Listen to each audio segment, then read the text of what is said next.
Hey everybody, Andrew here from IGN. I'm with Steve Gaynor from the Fulbright Company. Hey, Hello, Steve. how's it going? Good. I'm really excited. We're finally seeing Gone Home on consoles. Mm-hmm. Something that you guys kind of teased a while back that is finally coming on January. 12th or 13th, depending on which platform. So middle of Awesome. next week. Very cool. And so we're here on the menu screen. We're gonna kind of jump in. For people who played Gone Home when it originally came out, you've probably seen a lot of this. For anyone who hasn't played yet, this is kind of a cool entry to finally getting to see kind of what everyone was so excited about a couple years back. Yeah. We shipped as a PC game originally. And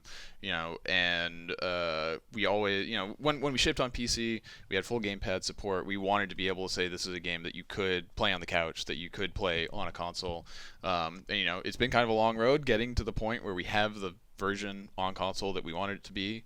But I think that there's a lot of people out there who probably have heard about, have like heard of the game. We were really fortunate to get like a really strong response, when it came out on PC, and I'm really psyched that a whole new audience of people that aren't PC gamers that want to play on PS4 or on Xbox One are going to be able to check it out.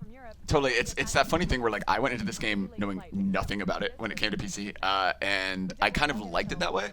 But I know a lot of other people came in with a baseline and kind of knew what they were getting into. For a new player, so if someone's watching this who is, they've heard of Gone Home, they know a lot of people like it, but they just know nothing about it. What's kind of the baseline of what's happening here and kind of what the game is overall?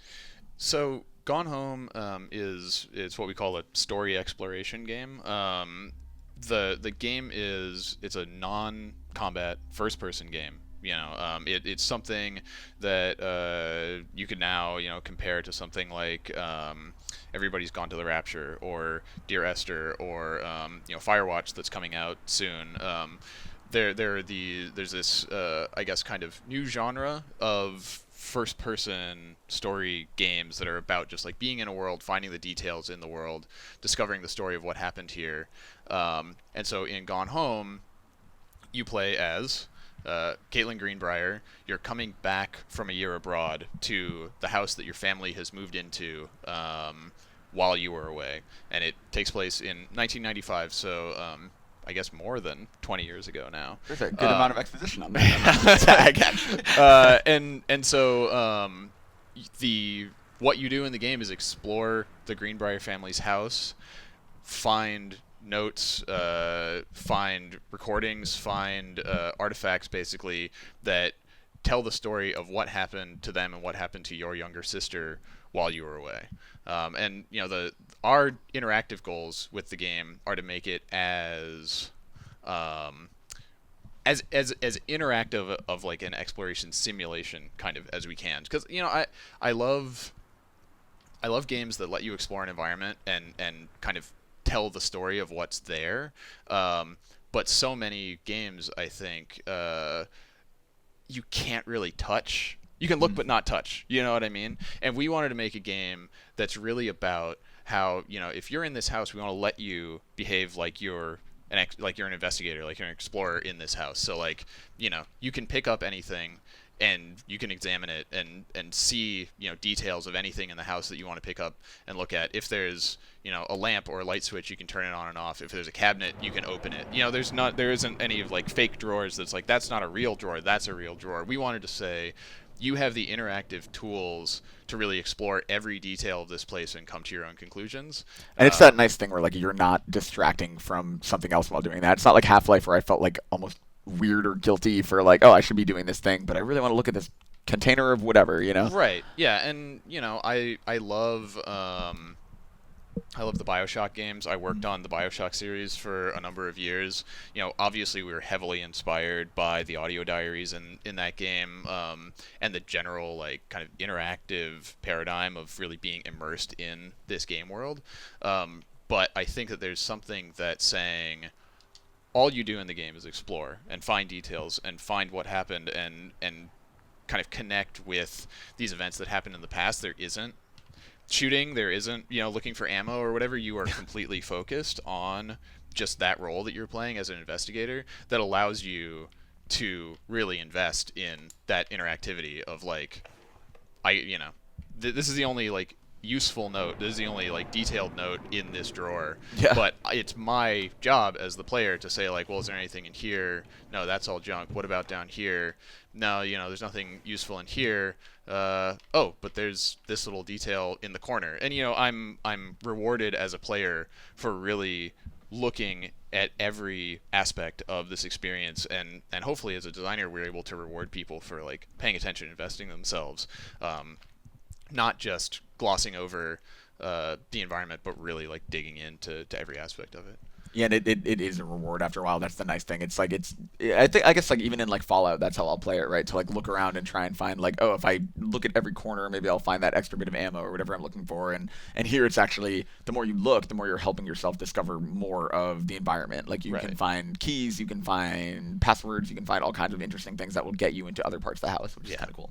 Yeah, because it's as much about getting it's as much about unlocking the entire house and gaining access to it as it is about kind of piecing this story back together just through individual little nodes. So like this, for instance, there's this moving receipt, and this tells you like, okay, all these boxes are around here because my family moved into this house. This is the moving receipt from when my family moved into this house. So like that kind of gives me one piece of like why things are the way they are when I encounter them. Also, in this case, I know because I am the designer here that when you close this note, we're gonna hear a diary entry from the player character Caitlin's sister Sam. So I'll let that play for a second here. Dear Katie, so much has changed, even just since you've been away. We moved into this house. I'm in a new school, and my big sister being gone for a year doesn't make it any easier. It doesn't feel real. But I'm not gonna let it faze me. I used to tell you everything, and if I can't do it in person, because you're off gallivanting around who knows where, I'll tell it to this journal. Just like I was talking to you. So as you explore, you know that if you see a note or if you find an object, you can pick it up, you can read it, you can examine it, you can, get detail out of anything from, oh, there's a magazine by the toilet and I can just look at what's on this magazine, or, I can pick up the toilet paper down here and it's just toilet paper, but, I investigated it. But some things you'll find, and they might seem like mundane objects or mundane artifacts when you discover them, but then these audio diaries that are your sister Sam kind of telling her story of what these things meant to her in her own words, occasionally, is revealed when you find one of these things. And hopefully that kind of dialogue between the diary entries you hear from her and what you're finding in the world gives those objects significance that they might not have had otherwise. Absolutely. Plus you have a flushing toilet, which I always appreciate Oh, in Finn again. It's very hold important. on. Are you trying to say I forgot to flush this toilet? Oh, yes. Yes. So satisfying. So for people who are playing this or seeing this for either the first time or who played before, what's kind of been added to the console version? Like, what is different here that if someone played Gone Home at launch on PC that maybe they wouldn't have discovered before?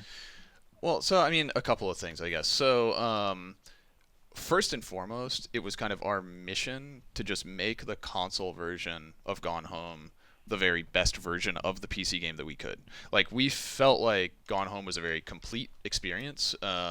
We didn't want to say, like, now there's extra story DLC, Yeah. find, oh, we added an extension to the house. They just added a guest house. That wasn't really what we thought was going to be valuable about bringing this to console.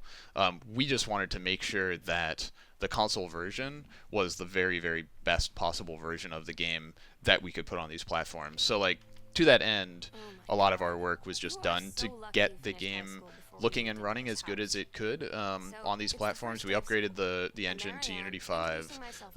Our programmer Leon worked really hard to get it running at a smooth 60 frames per second all the time, which is not, this isn't Call of Duty. This isn't like a Twitch shooter where it's like you're going to get owned if you're not running at 60, but there's just this smoothness to the experience that the key element, I think, of Gone Home kind of hanging together is that you feel like you're really there, that you feel like you're immersed in the space. And I've seen this running at 30 and at 60, and there's just something about that uninterrupted smoothness of the experience that I think just helps you really feel like you're in the space. It's not distracting. You just feel like you're fully within the environment. The other aspect of it is, on PC we added a developer commentary mode. After release. It was a couple months after the game came out on PC. So if you were a player that played Gone Home on release, you may not have gotten a chance to play the developer commentary mode. It's over 90 minutes of audio commentary from the developers of the game, Chris Remo, the musician that did the original score, Corin Tucker, who was the singer of Heavens to Betsy, and then later Slater Kinney, who's Riot Girl music is in the game. The voice actor, Sarah Grayson, who was the voice of Sam. And so, there's this entire other layer once you've completed the game to go back and find, over an hour and a half of insight from the people who worked on it into how it was made and kind of what the significance of different aspects of it was. So hopefully that makes people able to really kind of like dig all the way into what's here and have as deep an experience of what kind of the story behind the story, as it were, on console once you've completed. Well, I should say you don't have to complete the game to get to commentary mode. It's not like New Game Plus. It's just when you start a new game, you can enable commentary mode, and then there's just nodes that are floating around the world that you can interact with, like an audio diary, to hear more about what you're finding, what you're looking at. I really like that. I know Valve has done that in a few games. And that was definitely part of our inspiration, was like Portal, and I think they did one for Left 4 Dead. And they add so much. Like, just getting that extra context is interesting. I mean, it's like that funny thing of like watching movies on VHS growing up versus when DVDs came out, and you could get that like developer commentary, and you would learn all this like weird stuff that like actually added a lot to it, or just even funny stories about how they filmed this or casting or whatever. I always really like that stuff. Also, here's a note for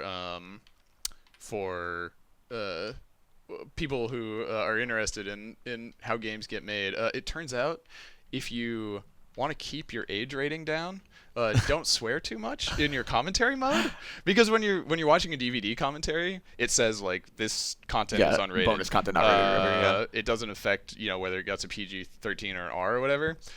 In our case, all those F-bombs in the commentary actually had an impact on what the game was rated. So watch your mouth, be nice. Don't love use the too many idea. four-letter words. I love the idea of like Finding Nemo or something just has this like super explicit commentary. As do I. Well, very cool. So this is out January 12th and 13th, you said? Yeah. Mm-hmm. And on Xbox One, PS4. Yep. How much? I think it's just gonna be the same as PC. So $20. And yeah, like we are really excited for everybody to get to play it. I think we always designed it to be a couch experience, and I'm really glad that it's going to be on kind of a couch native set of platforms finally. So thank you guys so much for your patience and your support, and for everybody who's played it on PC already. If you have a friend that you were hoping would play Gone Home and they're not a PC gamer, let them know. Get the word out. We're really excited to have people get their hands on it. Very cool. Thank you, Steve. For more on Gone Home, you're in the right place. Keep it locked. It's IGN. Thanks, man.